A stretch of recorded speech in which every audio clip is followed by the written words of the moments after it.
کوئی تنگی کا شکار ہو، کوئی غربت کا شکار ہو، کوئی پریشانی کا شکار ہو، بہت غور سے یہ واقعہ سنیں۔ آپ کی زوجہ نے کہا کہ آٹا ختم ہو گیا ہے، اب روٹی کیسے بنے گی، کھانا کیسے بنے گا؟ آپ نے اپنی زوجہ محترمہ سے فرمایا کہ تمہارے پاس کچھ رقم ہے جس سے آٹا خریدا جا سکے؟ تو اس نے عرض کی کہ جی میرے پاس 1 درہم ہے جو اون بیچ کر حاصل ہوا ہے۔ آپ نے فرمایا لاؤ وہی درہم مجھے دے دو تو میں بازار میں جا کے آٹا لے آتا ہوں۔ آپ دکان پر آٹا لینے گئے، گھر میں 1 ہی درہم اور اس درہم کا بھی آٹا لینا ہے جس کا کھانا کھانا ہے۔ جب آٹے والے کی دکان پر پہنچے تو ایک فقیر وہاں آن پہنچا اور اس فقیر نے کہا کہ اے ابو المسلم خولانی، ایسا کرو یہ 1 درہم مجھے دے دو، مجھ پر صدقہ کر دو۔ آپ وہاں سے پلٹے، تھوڑا آگے گئے، دوسری دکان پر گئے، فقیر وہاں بھی آ گیا، کہنے لگا یہ 1 درہم آپ مجھ پر صدقہ کر دیں۔ فقیر پیچھے لگا رہا، آخر کار آپ نے وہ 1 درہم جو گھر سے لے کر آئے تھے آٹے کے لیے اس فقیر پر صدقہ کر دیا۔ ایمٹی ہینڈڈ، خالی ہاتھ ہو گئے۔ سوچنے لگے اب گھر والوں کو کیا جواب دوں گا، اللہ کی راہ میں صدقہ تو کر دیا ہے، اب گھر واپس لوٹوں گا تو کیا بتاؤں گا، کھانے کے لیے انتظار میں ہے، آٹا لینے گیا ہوں۔ تو اب خالی تھیلا لے کر آئے تھے گھر سے، تو آپ نے لکڑی والے کی دکان پر گئے جو لکڑی کا کام کرتا ہے، کارپینٹر جو ہوتا ہے، اس کے پاس آپ نے دیکھا ہوگا برادہ پڑا ہوتا ہے، چورا بالکل، آپ نے اس تھیلے میں برادہ بھر لیا اور تاکہ تھیلا بھر جائے، اب گھر گئے، دستک دی، تھیلا پکڑایا اور خود باہر فوراً باہر سے چلے گئے۔ میں منہ کیا دکھاؤں گا گھر والوں کو کہ چلو وہ تھیلا پکڑ کے اندر جائیں، اتنی دیر میں گھر سے دور چلا جاؤں، آپ دور چلے گئے۔ گھر والوں نے تھیلا کھولا تو اس میں نہایت عمدہ قسم کا آٹا موجود تھا، بڑا زبردست آٹا۔ گھر والوں نے روٹیاں بنائی، انتظار کر رہے ہیں کہ حضرت کب آئیں گے۔ اب آپ شرمندہ، اب باہر گھوم رہے ہیں کہ وقت گزر جائے، گھر والے سو جائیں، وقت جو ہے وہ بھوک کا ٹائم تھوڑا گزر جائے۔ اب سارا دن گھر نہیں گئے، آپ کی زوجہ محترمہ انتظار کرتی رہی۔ اب آپ رات کو چپکے سے گھر میں داخل ہونے لگے کہ گھر والوں کی ڈانٹ بھی سننی ہے کہ ہم نے پیسے دیے تھے آٹا لانے کو، آپ لکڑی کا برادہ دے گئے، مگر ان کو نہیں پتا تھا اندر کہانی کچھ اور ہو گئی ہے۔ اب آپ کی فیملی انتظار کر رہی ہے کہ کب آئیں، بھوکے ہیں، ان کو اتنا اچھا ہمیں آٹا دے کر گئے، بہترین قسم کی روٹیاں بنی ہیں، آئیں تو حضرت کو کھانا پیش کیا جائے۔ آپ چپکے سے گھر میں داخل ہوئے تو آپ کی زوجہ محترمہ فوراً سامنے آ گئی۔ اب آپ شرمندہ، مگر آپ کی زوجہ محترمہ بہترین قسم کی روٹیاں انہوں نے سامنے پیش کی۔ آپ حیران ہوئے کہ یہ کہاں سے آیا؟ تو آپ کی زوجہ نے کہا یہ اسی آٹے کی روٹیاں ہیں جو آپ لائے تھے۔ جب یہ سنا تو آپ کی آنکھوں میں آنسو آ گئے، آپ رونے لگے، اپنے پروردگار کا شکر ادا کیا کہ اس نے میری لاج رکھ لی اور مٹی کو عمدہ آٹے میں تبدیل فرما دیا۔ کیوں کرنا میرے کام بنے غیب سے حسن، کیوں کرنا میرے کام بنے غیب سے حسن، بندہ بھی ہوں تو کیسے بڑے کارساز کا۔ اے میرے میٹھے اسلامی بھائیوں اور مدنی چینل کے ناظرین، یاد رکھیے صدقہ دینا، محتاجوں کی مدد کرنا، ان کی خیر خواہی کرنا، یہ اللہ عز و جل کو اس قدر پسند ہے کہ جو مسلمان اخلاص کے ساتھ، دیکھیں یہ ایک شرط ضرور ہے، اخلاص ہونا ضروری ہے، اللہ کی رضا کی نیت ہونا ضروری ہے۔ دکھلاوا، واہ واہ، نام ہو جائے یا کسی کو صدقہ دے کر احسان جتائے، یہ تو الٹا ظلم ہے، یاد رکھیے یہ بہت بڑی غلطی لوگ کرتے ہیں۔ بلکہ قرآن کہتا ہے اے ایمان والو اپنے صدقات کو ضائع مت کرو، احسان جتا کر، تکلیف دے کر۔ اب یہاں کسی کو پیسے دیے، الٹا پھر اس کو یاد دلاتے، یاد ہے نا تمہیں نوکری لگائی تھی، یاد ہے نا تمہیں جناب میں نے قرضہ دیا تھا، وہ دن بھولے تو نہیں جب بچے کی شادی کروائی تھی۔ کتنا ذلیل ہوتا ہوا شخص، کتنا دل دکھتا ہوگا اس کا۔ تو ذرا غور کیجئے میٹھے اسلامی بھائیوں، کبھی بھی کسی کی مدد کریں، احسان نہیں جتانا، اللہ کے لیے، اللہ کی رضا کے لیے کام کیا تو اخلاص کے ساتھ جو لوگوں کے دل خوش کرتے ہیں، سبحان اللہ، تو اللہ تبارک و تعالیٰ وہ ایسے بندے کو محتاجی کے باوجود کسی کے آگے شرمندہ نہیں ہونے دیتا، بلکہ اس کی سوچ سے بڑھ کر نوازتا۔ بعض اوقات کچھ لوگ صدقہ دیتے وقت، خیرات دیتے وقت، اللہ کی راہ میں خرچ کرتے وقت یہ سوچتے ہیں کہ دوسروں کو دے دیں گے تو ہمارا کیا ہوگا، ہمارے کام کیسے بنیں گے، سب کو بانٹ دیں گے تو ہمارے رزق کا کیا ہوگا۔ غور سے سنیے، حضرت سیدتنا اسماء رضی اللہ تعالی عنہا فرماتی ہیں نبی پاک علیہ الصلوۃ والسلام نے مجھ سے ارشاد فرمایا صدقہ و خیرات مت روکو۔ سنیے، صدقہ و خیرات مت روکو، کہیں تمہارا رزق نہ روک دیا جائے. جو لوگ بعض اوقات تنگی کا شکار ہوتے ہیں نا, وہ چیک کریں کہ یار میں نے صدقہ خیرات دینا تو نہیں روک دیا, میں نے اللہ کی راہ میں خرچ کرنا تو نہیں روک دیا. یہ خرچ کرنا ہی ملٹیپلائی کر کے واپس لاتا ہے. ایک اور روایت میں آتا ہے گن گن کر خرچ نہ کرو ورنہ وہ رب کریم بھی تمہیں گن گن کر عطا فرمائے گا. جو لوگ گن گن کر دیتے ہیں نا, بس بھائی زکات پوری ہو گئی, اتنا ہی دینا تھا, اب اگلے سال آنا.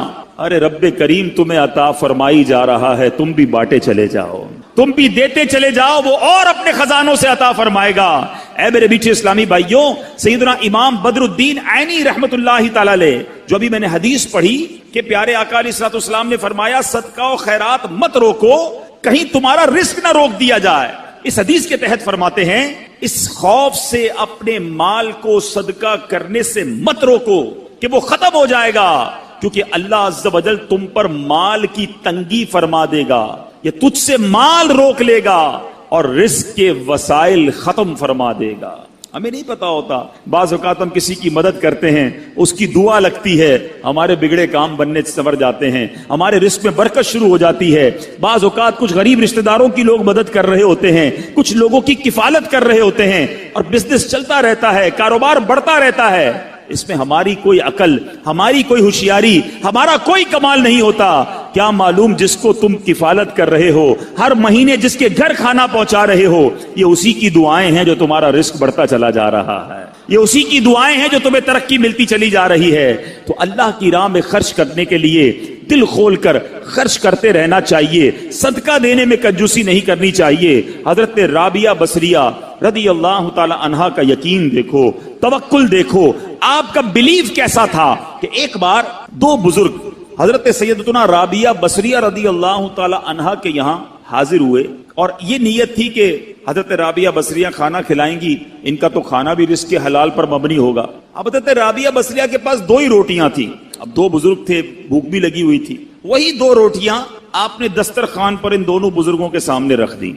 ابھی روٹیاں رکھی تھی کہ دروازے پر دستک ہوئی, کسی سائل نے کہا کہ اللہ کے نام پر مجھے کچھ دیا جائے. حضرت رابعہ بصریہ نے مہمانوں کے آگے سے دو روٹیاں اٹھائیں اور اس سائل کو دے دی. مہمان ہکے بکے کہ ہم دسترخوان پر بیٹھے ہیں, ہمیں بھی بھوک لگی ہے, دو ہی روٹیاں تھی, دونوں اٹھا کر دے دی. مگر یقین دیکھو, اللہ غنی, ابھی وہ حیرت زدہ ہیں کہ تھوڑی دیر میں دروازے پر پھر دستک ہوتی ہے. ایک کنیز بہت سی گرم روٹیاں لے کر حاضر ہوئی اور عرض کی یہ میری مالکہ نے آپ کے لیے بھجوائی ہیں. حضرت رابعہ بصریہ نے روٹیاں گننا شروع کی, وہ روٹیاں 18 تھیں. آپ نے کہا یہ روٹیاں میری نہیں ہیں. کہا جی حضور آپ کے لیے بھجوائی. کہا میری نہیں ہے, واپس لے جاؤ. وہ بزرگ دیکھ رہے ہیں, 2 گئیں, 18 آ گئیں, 18 بھی واپس لوٹا دیں. جب مالکن کے پاس وہ کنیز لے کر روٹیاں پہنچتی ہے اور کہتی حضرت رابعہ بصریہ نے تو واپس لوٹا دی ہیں. کہا روٹیاں کتنی ہیں؟ کہا 18. کہا یہ 2 بچ گئی تھیں, یہ بھی ساتھ ملا کر لے جاؤ. واپس جاتی ہے, حضرت رابعہ بصریہ کو پھر پیش کرتی ہے کہ میری مالکن نے پیش کی ہے. پھر روٹیاں گنی, 20 روٹیاں تھیں. آپ نے کہا ہاں یہ میری روٹیاں ہیں, کیونکہ اللہ کے وعدے پر مجھے سچا یقین ہے, میری راہ میں 1 خرچ کرو میں 10 عطا فرماؤں گا. 2 دی تھی تو 18 کیسے آ گئیں؟ اللہ کی راہ میں 2 خرچ کی ہیں تو 20 ہی روٹیاں ملنی ہیں. اللہ اکبر. اے میرے میٹھے اسلامی بھائیوں, مدنی چینل کے ناظرین, جس دن یہ توکل پیدا ہو جائے نا, جس دن یہ بھروسہ رب پر ہو جائے, پھر دیکھیں کیسے غیب سے کام بنتے ہیں. ہاں لیکن ایک بات کا خیال رکھنا ہوگا, کہیں کوئی خرچہ کرتے ہی انتظار کرنا شروع کر دے کہ آج جناب مسجد کے ڈبے میں 10 روپے ڈالے تھے, اب دیکھو 100 روپے کب ملتے ہیں. پورا دن گزر گیا, 100 روپے نہیں ملے, اگلا دن گزر گیا, پھر بھی 100 روپے نہیں ملے, یہ تو 1 کے 10 ملنے تھے. اے میرے بیٹھے اسلامی بھائیوں, یاد رہے رب کی رضا اور رب ہمارے بارے میں ہمیشہ یاد رکھیں. اللہ کے جو فیصلے ہیں نا, اس پر یقین کر لو کہ اللہ کے جو فیصلے ہمارے بارے میں ہے نا, وہ ہم سے بہتر رب جانتا ہے, اور رب ہمارے لیے ہمیشہ بہتر فیصلہ فرماتا ہے. ضروری نہیں کہ آپ نے صدقہ دیا آپ کا مال ہی بڑھ جائے. ہو سکتا ہے اس صدقے کی وجہ سے آپ سے کوئی آفت دور ہو جائے, آپ سے کوئی مصیبت دور ہو جائے. مجھے بتائیں, آپ نے 10 روپے دیے مسجد میں, 100 روپے نہیں ملے, لیکن آپ کا ایکسیڈنٹ ہونے والا تھا, وہ ایکسیڈنٹ سے آپ بچ گئے. آپ پر کوئی خطرناک بیماری آنے والی تھی, آپ اس سے بچ گئے. تو وہ 100 روپے اچھے تھے یا ایکسیڈنٹ سے بچنا اچھا تھا؟ تو اللہ کے فیصلوں پر یقین ہونا چاہیے. احادیث میں انشاءاللہ آگے بیان بھی کروں گا, احادیث بھری ہوئی ہیں, بہت ساری احادیث ہیں کہ صدقہ بری موت کو دور کرتا ہے, صدقہ بلا کو دور کرتا ہے, صدقہ مصیبتوں کو دور کرتا ہے, صدقہ تنگی کو دور کرتا ہے. تو اے میرے میٹھے اسلامی بھائیوں, صدقہ دینے میں دل کی خوشی کے ساتھ اللہ کی راہ میں خرچ کرنا چاہیے. ایک اور واقعہ سنیے کہ کس طرح صدقے سے بلائیں دور ہوتی ہیں. سیدنا اکرمہ رضی اللہ تعالیٰ عنہ فرماتے ہیں کہ ایک ملک کا بادشاہ بہت ظالم اور کنجوس تھا, بڑا ظالم بادشاہ, اور ایسا عجیب و غریب کنجوس کہ اس نے اعلان کر دیا کہ میرے ملک میں اگر کسی نے مسکین یا فقیر کو صدقہ کیا تو اس کے کوئی غریب کی مدد نہ کرے, اگر ایسا کوئی کرے گا تو میں اس کے ہاتھ کاٹ دوں گا. یعنی خود غریب کی مدد بھی نہیں کرنی اور پورے ملک میں بھی کوئی غریب کی مدد نہ کرے. بڑا عجیب و غریب اعلان تھا. اچھا جناب, اب ایک خاتون تھی, لوگ تو خوف سے ڈر گئے تھے, کوئی صدقہ نہیں دے رہا تھا, کوئی خیرات نہیں دے رہا تھا. ایک دن فقیر مجبور ہو کر ایک عورت کے پاس آیا اور کہا مجھے اللہ کے راہ میں کچھ دو, میں بہت بھوکا ہوں, کھانے کے لیے کچھ نہیں. وہ عورت نے بھی بادشاہ کا اعلان سنا ہوا تھا, وہ بھی ڈری ہوئی تھی, اس نے بھی صدقہ دینے سے اس نے سوچا کہ صدقہ دوں گی تو میرے بھی ہاتھ کٹ جائیں گے. لیکن فقیر نے کہا مجھے اللہ عز و جل کی رضا کی خاطر کچھ تو کھانے کو دے دو. وہ التجا کرتا رہا, آخر اس عورت کے دل میں رحم آ گیا. اس عورت نے اس فقیر کو صدقہ دے دیا, کھانے کو دے دیا. اب 2 روٹیاں دی اسے کھانے کو. فقیر روٹیاں لے کر دعائیں دیتا ہوا چلا گیا. بادشاہ کو پتا چل گیا کہ ملک میں ایک ایسی عورت ہے جس نے کسی فقیر کو صدقہ دیا. اس نے اپنے بندے بھیجے اور اس خدا ترس رحم دل عورت کے دونوں ہاتھ کاٹ دیے گئے. اس کے دونوں ہاتھ کٹ گئے. اب میٹھے اسلامی بھائیوں, کچھ عرصے کے بعد بادشاہ نے اپنی والدہ سے کہا کہ مجھے اپنی مملکت کی سب سے حسین لڑکی سے شادی کرنی ہے. اس کی ماں نے جب معلومات کروائی تو پتا چلا پورے ملک میں ایک لڑکی سب سے زیادہ حسین ہے, مگر اس میں ایک خامی یہ ہے کہ اس کے دونوں ہاتھ نہیں ہیں. اس نے بادشاہ سے کہا, بادشاہ نے لڑکی کو دیکھا, اسے پسند آئی, اس سے شادی کر لی اور وہ عورت اب ملکہ بن گئی. جس نے 2 روٹیاں صدقہ کی, ہاتھ کٹ گئے, اب وہ بادشاہ کی زوجہ بن گئی. بڑی زندگی آرام سے گزرنے لگی, مگر ایک اور امتحان اس کی زندگی میں باقی تھا. پھر کیا ہوا کہ ایک کیونکہ اور بھی اس کی بیویاں تھیں بادشاہ کی, نئی نویلی دلہن کے ساتھ بادشاہ بہت وقت گزارتا, بڑی نوازشات کرتا. دوسری جو بیویاں تھیں وہ حسد کرتی تھی. ایک مرتبہ بادشاہ طویل عرصے کے لیے ملک سے باہر گیا تو بادشاہ کی بیویوں کو اچھا موقع ملا. انہوں نے بادشاہ کو خط میں لکھا کہ تمہارے پیچھے تمہاری جو بیوی ہے, نئی دلہن جو ہے, وہ برے کام کرتی ہے, اس کا کردار اچھا نہیں. بادشاہ نے بغیر کسی تحقیق کے حکم دے دیا کہ میری بیوی کو اٹھایا جائے اور جنگل میں پھینک دیا جائے, محل سے نکال کر جنگل میں پھینک دو. اب وہ عورت جنگل میں پہنچ گئی, بیابان جنگل تھا, اس کا ایک بیٹا بھی ہو گیا تھا بادشاہ سے. اب اتنی دیر میں میرے میٹھے اسلامی بھائیوں, وہ عورت اس جنگل میں نہر میں پانی پینے کے لیے جھکی تو اس کے ہاتھ سے وہ بچہ بھی پانی میں گر گیا. زور زور سے رونے لگی, بچہ بھی پانی میں ہے, دونوں ہاتھ بھی نہیں ہیں. پکارے تو کسے پکارے. اچانک 2 خوبصورت نوجوان آئے. انہوں نے کہا آپ کیوں رو رہی ہیں؟ کہا میرا بچہ پانی میں چلا گیا ہے. اس نے فوراً, اس نوجوان نے آگے جا کر اس بچے کو پانی سے نکالا. کہا اور آپ کو کچھ چاہیے تو بتائیے, کوئی اور آپ کی خواہش ہو تو بتائیے, کچھ اور آپ دعا کرنا چاہیں. تو اس عورت نے کہا کہ میرے ہاتھ مجھے واپس مل جائیں. ان نوجوانوں نے دعا کی, اللہ تعالیٰ نے دونوں ہاتھ بھی اسے واپس کر دیے. اب ان نوجوانوں نے اس عورت کو کہا کہ آپ جانتی ہیں ہم کون ہیں, ہم دونوں کون ہیں؟ تو عورت نے کہا میں تو نہیں جانتی, البتہ یہ معلوم ہے آپ کی برکت سے میرا بچہ بھی مل گیا, میرے ہاتھ بھی واپس آ گئے. وہ 2 نوجوان کہتے ہیں ہم تیری وہی 2 روٹیاں ہیں جو تو نے غریب سائل کو دی تھی. صدقہ اللہ کی راہ میں خرچ کرنا کب کہاں کام آتا ہے. اس عورت کو 2 روٹیوں کے بدلے 20 روٹیاں نہیں ملی. حضرت رابعہ بصریہ کو 20 روٹیاں ملی تھی. ہو سکتا ہے کوئی کیلکولیشن کرنے والا کہے یار میں 1000 روپے دوں گا 1 لاکھ روپے مل جائیں گے. نہیں ملے, مگر اس کو ہاتھ واپس مل گئے, بچہ واپس مل گیا. کیا معلوم مجھ پر اور آپ پر کوئی بلا آنے والی ہو, کوئی مصیبت آنے والی ہو, کوئی بیماری آنے والی ہو, اگر اللہ کی راہ میں صدقہ دیں, کسی غریب کی مدد کریں اور اس کے دل سے دعا نکلے اور اللہ کریم ہم سے وہ مصیبت کو ٹال دے. تو اے میرے میٹھے اسلامی بھائیوں, مدری چینل کے ناظرین جو آج کورنگی میں مجھے سن رہے ہیں, بعض اوقات جب صدقہ اور خیرات کی بات آتی ہے تو بعض لوگوں کے ذہنوں میں یہ بات آتی ہے میں تو خود غریب ہوں, میں تو خود پریشان ہوں, میں تو خود نوکری کرتا ہوں, میں تو خود کرائے کے گھر میں رہتا ہوں, ارے میں صدقہ اور خیرات کیسے دوں. یہ غلطی ہے میرے میٹھے اسلامی بھائیوں. یاد رکھیے اللہ تبارک و تعالیٰ کی بارگاہ میں اخلاص دیکھا جاتا ہے. رب کی بارگاہ میں کوانٹٹی نہیں کوالٹی دیکھی جاتی ہے. کوئی لاکھوں صدقہ کرے اخلاص نہیں, اس کے صدقے کا کوئی فائدہ نہیں. کوئی 1 روپیہ صدقہ کرے اور اللہ کی رضا کے لیے اخلاص کے ساتھ کرے, کیا معلوم وہی روپیہ اس کی مغفرت کا ذریعہ بن جائے. تو نیت بارگاہ الہی میں دیکھی جاتی ہے. یہ گویا اللہ سے کاروبار ہے. اس کو خرچ کرتے وقت دل میں ملال نہ لانا, اللہ نے تھوڑے دیے ہیں تھوڑے خرچ کرتے رہو, جب وہ زیادہ عطا فرمائے زیادہ خرچ کرتے رہو, اللہ کی راہ میں خرچ کرتے رہا کرو. وہ رب کریم تمہارا ملٹیپلائی کر کر بہت زیادہ بڑھا کر تمہیں عطا فرمائے گا. اے میرے میٹھے اسلامی بھائیوں, قرآن مجید فرقان حمید میں صدقہ دینے والے, اللہ کی راہ میں خرچ کرنے والوں کے کیسے کیسے فضائل بیان ہوئے. سبحان اللہ. قرآن صدقہ کرنے والوں کی تعریف اور صدقہ کرنے کی ترغیب دیتے ہوئے کیا ارشاد فرماتا ہے. چنانچہ پارہ 27 سورہ حدید آیت نمبر 18 میں اللہ تبارک و تعالی فرماتا ہے ان المصدقین والمصدقات واقرضوا اللہ قرضا حسنا یضاعف لهم ولهم اجر کریم. ترجمہ کنز ایمان, بے شک صدقہ دینے والے مرد اور صدقہ دینے والی عورتیں اور وہ جنہوں نے اللہ کو اچھا قرض دیا ان کے دونے ہیں اور ان کے لیے عزت کا ثواب ہے. اسی طرح حدیثوں میں صدقے کے کیسے فضائل. اللہ اللہ.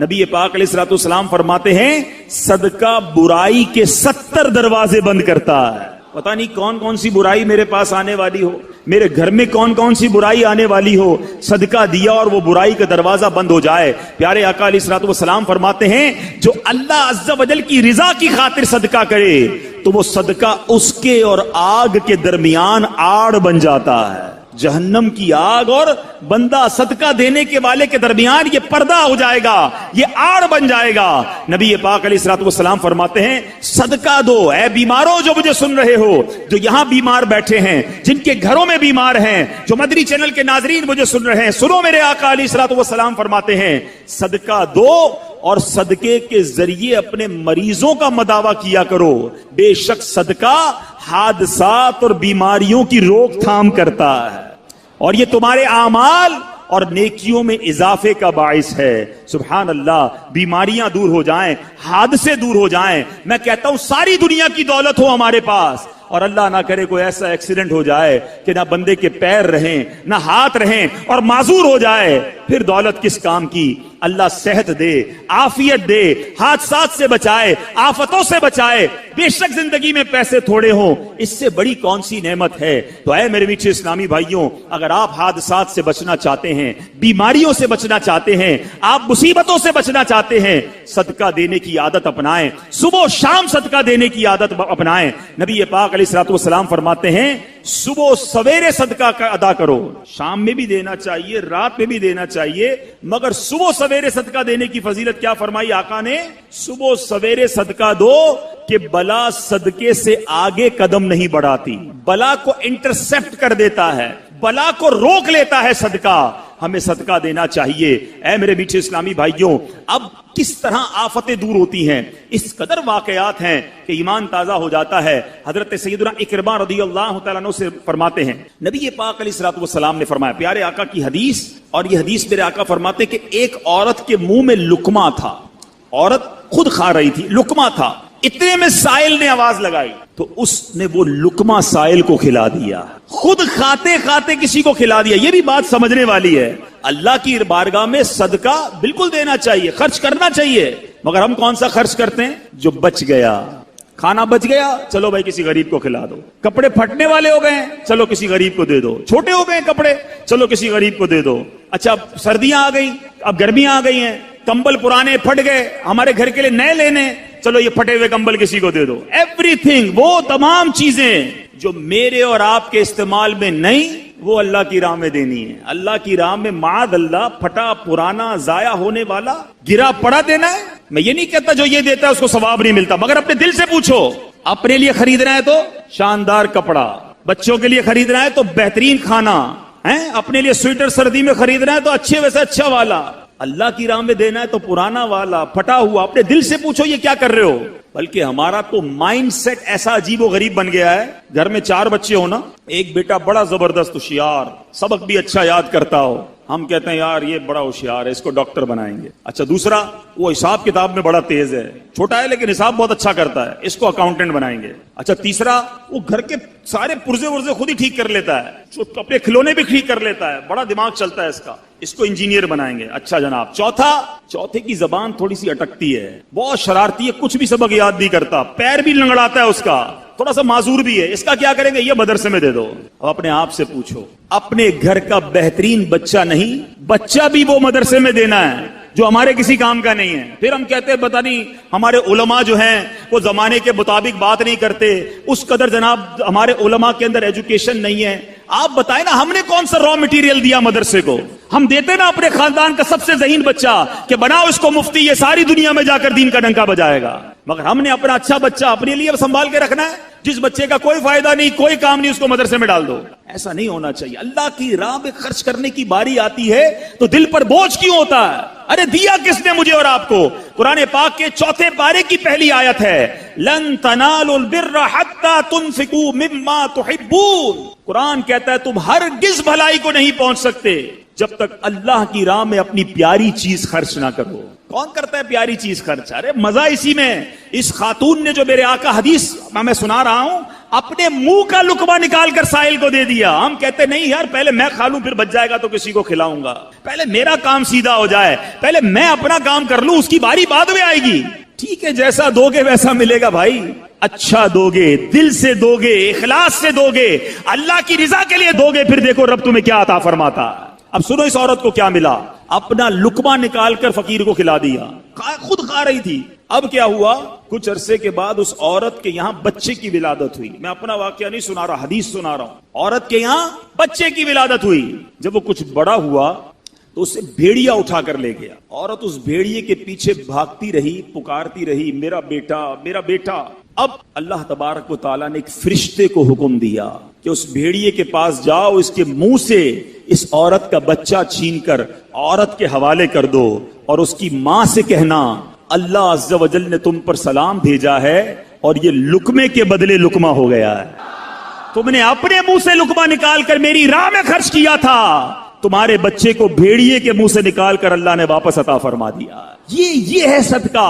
مگر میں دوبارہ عرض کر رہا ہوں, صدقہ دیں خوش دلی کے ساتھ, اچھی نیتوں کے ساتھ. اس میں شیطان اس قدر مردود ہے, ایسا بکار, ایک تو ہم سے نیکی ہونے نہیں دیتا, نیکی ہو جائے تو بچنے نہیں دیتا. اب نیکی ہو گئی نا تو پیٹ میں گڑگڑ. اب بتاؤ کسی کو بھائی میں نے غریب کو 5,000 دیے ہیں, میں نے اس کی بچی کی شادی کرائی ہے, میں نے مسجد میں قالین بچھائے ہیں, آج کل بڑی گرمی تھی جناب, اللہ کا شکر ہے میں نے مسجد میں کولر لگا کر دیا. کیوں بتانا ہے سب کو؟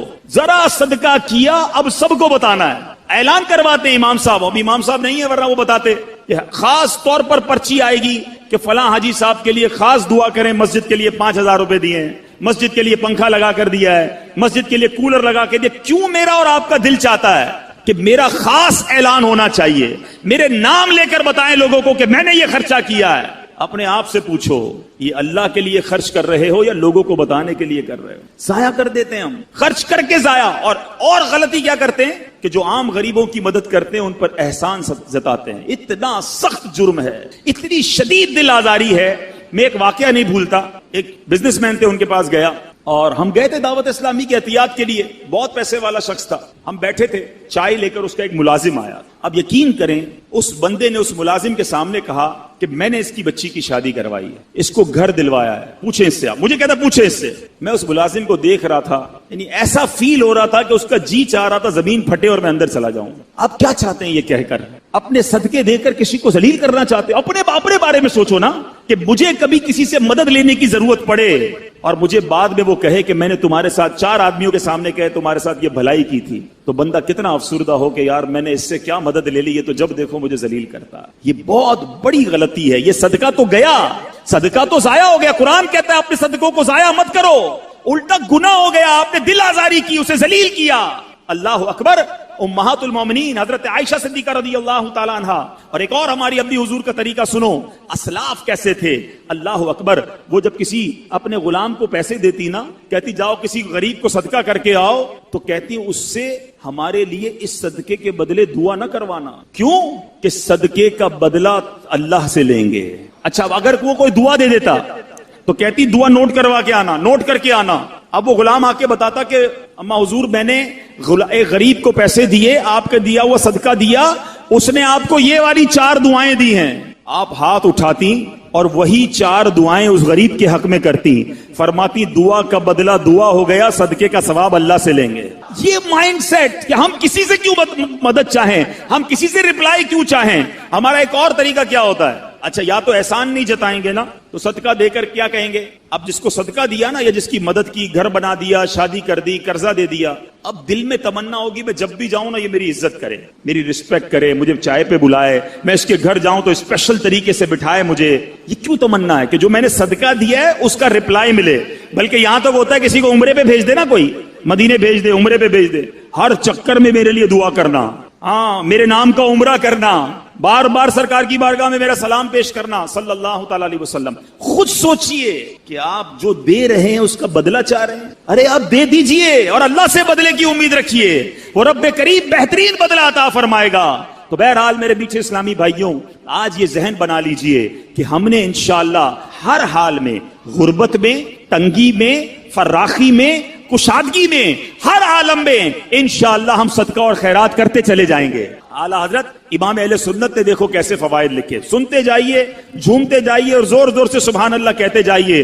اعلیٰ حضرت فرماتے ہیں صدقہ دینے سے عمریں زیادہ ہوں گی, رزق کی وسعت اور مال میں کثرت ہوگی, اس کی عادت سے کبھی محتاجی نہ ہوگی, خیر و برکتیں پائیں گے, آفتیں بلائیں دور ہوں گی, بری قضا ٹلے گی, 70 دروازے برائی کے بند ہوں گے, 70 قسم کی بلا دور ہوگی, ان کے شہر آباد ہوں گے, شکستہ حالی دور ہوگی, خوف اندیشہ زائل اور اطمینان خاطر حاصل ہوگا, مدد الہی شامل ہو جائے گی, رحمت الہی ان کے لیے واجب ہوگی, ملائکہ ان پر درود بھیجیں گے, رضا الہی کے کام کریں گے, ان کے گناہ بخشے جائیں گے, مغفرت ان کے لیے واجب ہوگی, ان کے گناہوں کی آگ بجھ جائے گی, روزے قیامت دوزخ سے امان میں رہیں گے, آتش دوزخ ان پر حرام ہوگی, اور اللہ نے چاہا تو نبی پاک کی نالین کے صدقے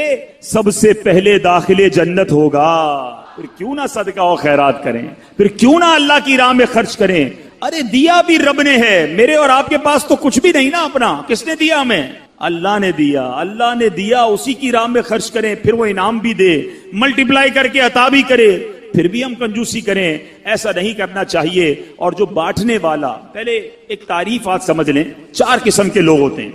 ایک ہوتا ہے جواد, جس کی عادت ہوتی ہے جھوٹ. ایک ہوتا ہے سخی, جواد کے بعد آتا ہے سخی. پھر کنجوس, جس کو عربی میں بخیل کہتے ہیں. اور ایک اس سے بھی نیچے کا درجہ ہے جس کو کہتے ہیں شوہ. ٹھیک ہے, اب ان چاروں کی تعریف سمجھ لیں. جواد کون ہوتا ہے؟ جواد وہ ہوتا ہے جو اپنی ذات پر خرچ نہ کرے, دوسروں پر خرچ کرتا رہے. اور ہمارے آقا جواد ہیں. نبی پاک اعلیٰ حضرت لکھتے ہیں نا, واہ کیا جود و کرم ہے شہ بطحا تیرا, نہیں سنتا ہی نہیں مانگنے والا تیرا. آقا بانٹتے بانٹتے بانٹتے, یہاں تک روایتوں میں لکھا کہ نبی پاک کے پاس کوئی ظاہری نعمت ہوتی, صحابہ آتے, نبی پاک بانٹتے رہتے. اب ظاہری نعمت ختم ہو گئی, اب کوئی سائل آ جاتا, آقا یہ نہ فرماتے میرے پاس ختم ہو گیا ہے, نہیں ہے, فرماتے جاؤ فلاں دکان سے میرے نام سے خرید لو, اس کو رقم میں ادا کر دوں گا. جواد, نہیں سنتا ہی نہیں مانگنے والا تیرا. اس وصف تک تو شاید ہم نہ پہنچ سکیں. اب آتے ہیں سخی. سخی کیا ہے؟ سخی کی تعریف یہ ہے جو اپنی ذات پر بھی خرچ کرے اور دوسروں پر بھی خرچ کرے. یہ بندے کو بننا چاہیے, سخی ہونا چاہیے. پھر آتے ہیں بخیل, کنجوس. کنجوس یہ جو اپنی ذات پر خرچ کرے, کسی اور پر خرچ نہ کرے, بس میں اپنا ہی کروں گا, کسی اور کا نہیں, زکات بھی نہ دے, پورے صدقے بھی ادا نہ کرے, یہ ہے بخیل. اور چوتھا اس سے بھی گیا گزرا, وہ کون ہے؟ شوہ. عربی میں کہتے ہیں وہ شخص ہے, انگریزی میں اسے کہتے ہیں سٹنجی. مجھے اردو کا لفظ نہیں مل رہا, مکھی چوس کہہ لیں اس کو, واللہ عالم. وہ شخص ہے جو نہ اپنی ذات پہ خرچ کرے نہ کسی اور پر خرچ کرے. ایسے بھی ہوتے ہیں, خود بھی فقیر، اتنا پیسہ ہے، اپنے اوپر بھی خرچ نہیں کرنا، کپڑے بھی نہیں سلوانے، کھانے بھی نہیں پکانے، بچوں کو بھی نہیں دینا، باہر بھی نہیں دینا. ایسے لوگوں کے تو پھر بچے بھی انتظار کرتے ہیں کہ کب ابا جائیں گے دنیا سے تو پھر ہماری باری آئے گی. تو اللہ ہمیں بخیل اور شو ہونے سے بچائے، سخاوت کی نعمت عطا فرمائے. اب حدیث سناتا ہوں. یہ دونوں تعریفیں کیوں بیان کی؟ حدیث پاک سنیں گے تو آپ کو سمجھ آئے گا کہ سخاوت اللہ کو کتنا پسند ہے اور سخی اللہ کو کتنا پسند ہے. ان ابی ہریرہ قال قال رسول اللہ صلی اللہ علیہ وسلم السخی قریب من اللہ قریب من الجنہ قریب من الناس بعید من النار. سخی جو ہے وہ تین چیزوں کے قریب، ایک سے دور ہوتا ہے. آقا فرماتے ہیں سخی اللہ کے قریب ہوتا ہے، سخی جنت کے قریب ہوتا ہے، سخی لوگوں کے قریب ہوتا ہے. ہاں ایک چیز سے دور ہوتا ہے. نبی پاک فرماتے ہیں بعید من النار، وہ دوزخ سے دور ہوتا ہے نا خوش نصیب. اب اسی حدیث کا اگلا حصہ سنو. آقا فرماتے ہیں والبخیل بعید من اللہ، اللہ سے دور، بعید من الجنہ، جنت سے بھی دور، بعید من الناس، وہ لوگوں سے بھی دور ہوتا ہے، قریب من النار، وہ جہنم کے قریب ہوتا ہے. اب غور کیجئے کیا بننا ہے، سخی یا بخیل، کنجوس؟ آگے میرے آقا فرمائے جاہل ہو اور سخی ہو وہ اللہ کی بارگاہ میں مقبول ہے، افضل ہے. کس سے؟ کہ سخی ہو، کنجوس ہو مگر عابد ہو، عبادت گزار ہے، ایک طرف جاہل ہے مگر وہ جاہل سخی ہے، عبادت گزار کنجوس ہے، وہ اللہ کو پسند نہیں ہے. سخی ہے مگر جاہل ہے، وہ اس کی نسبت اللہ کی بارگاہ میں افضل ہے. تو اے میرے میٹھے اسلامی بھائیوں، سخاوت کا وصف اپنے اندر رکھیے. ایک بڑی پیاری بات، کسی عالم سے پوچھا گیا کہ یہ بتائیے کہ سخاوت بہتر ہے یا شجاعت؟ بڑا خوبصورت سوال ہے. سخاوت تو سمجھ گئے نا، اللہ کی راہ میں خرچ کرنا. اپنی شجاعت کس کو کہتے ہیں؟ بہادری. بڑا بندہ طاقتور ہو، بہادر ہو.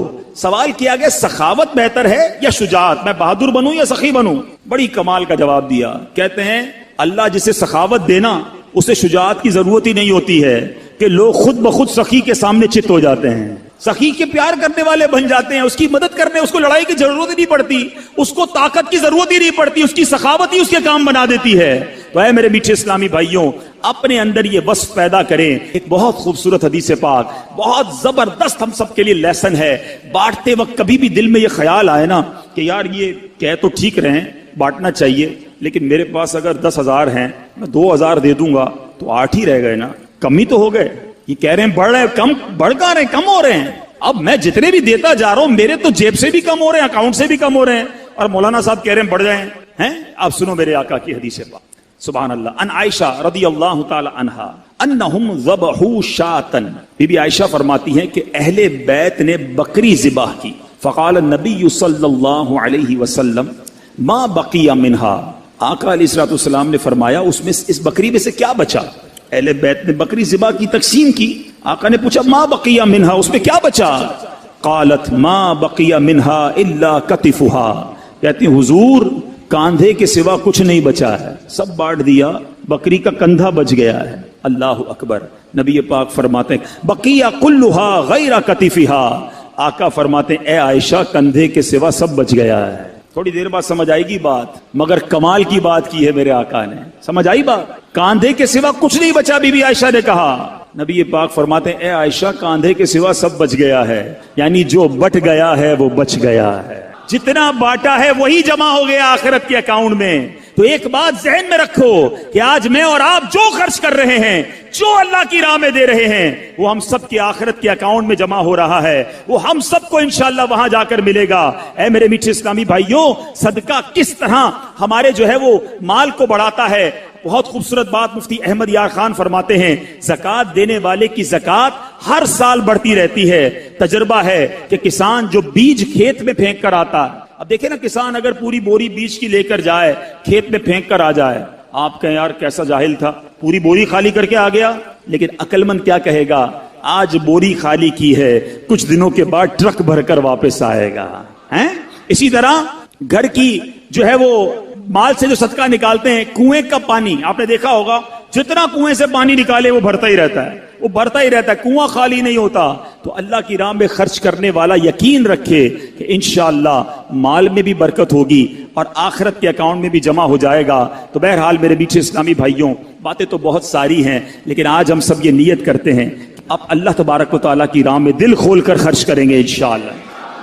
اچھا, خرچ کرنے کی جب بھی باری آئے, چاہے صدقہ ہو چاہے زکوٰۃ ہو, سب سے پہلے اپنے غریب مستحق رشتہ داروں کو دیکھیے. یہ سب سے پہلے دیکھنا. یہ بعض اوقات غلطی ہو جاتی ہے کہ انسان دوسروں کو بانٹتا ہے, غریب رشتہ دار پریشان ہوتے ہیں. حدیث پاک کا مضمون ہے اللہ تبارک و تعالیٰ ان لوگوں پر نظر رحمت نہیں فرماتا کہ جو غیروں کو بانٹتا رہے اور اس کے اپنے پریشان. اپنوں کو پہلے دیجیے, اس کے بعد اپنے غریب رشتہ داروں کو دینے کے بعد پھر میں آپ سے عرض کروں گا کہ آپ کی دعوت اسلامی جو تبلیغ قرآن و سنت کی غیر سیاسی عالمگیر تحریک ہے, اس کے ساتھ اپنا تعاون ضرور کیجئے. لاکھوں لاکھ عاشقان رسول دعوت اسلامی سے وابستہ ہیں, نہ صرف اسلامی بھائی بلکہ اسلامی بہنیں, دعوت اسلامی کے جامعات, دعوت اسلامی کے مدرسۃ المدینہ, دعوت اسلامی کے مدرسۃ المدینہ آن لائن, اسی طرح میرے میٹھے اسلامی بھائیوں مدنی چینل, جیلوں میں مدنی کام, غیر مسلموں میں مدنی کام, اور دنیا بھر میں دعوت اسلامی جو مساجد بنا رہی ہے. صرف اگر اسی شعبے کی بات کر لیں مسجدیں بنانے کے بارے میں, تو دعوت اسلامی ایک سال میں کم و بیش 700 کے قریب مسجدیں بناتی ہے. 365 اگر سال کے دن ہیں تو گویا روزانہ کم و بیش 2 مسجدیں ایوریج دعوت اسلامی دنیا بھر میں بنا رہی ہے. تو کیوں نہ اس عظیم و شان تحریک کے ساتھ دیا جائے. تو نیت کریں انشاءاللہ اپنی زکوٰۃ, اپنے صدقات, اپنا فطرہ, اپنے عطیات میں اپنی دعوت اسلامی کا بھرپور ساتھ دیں گے.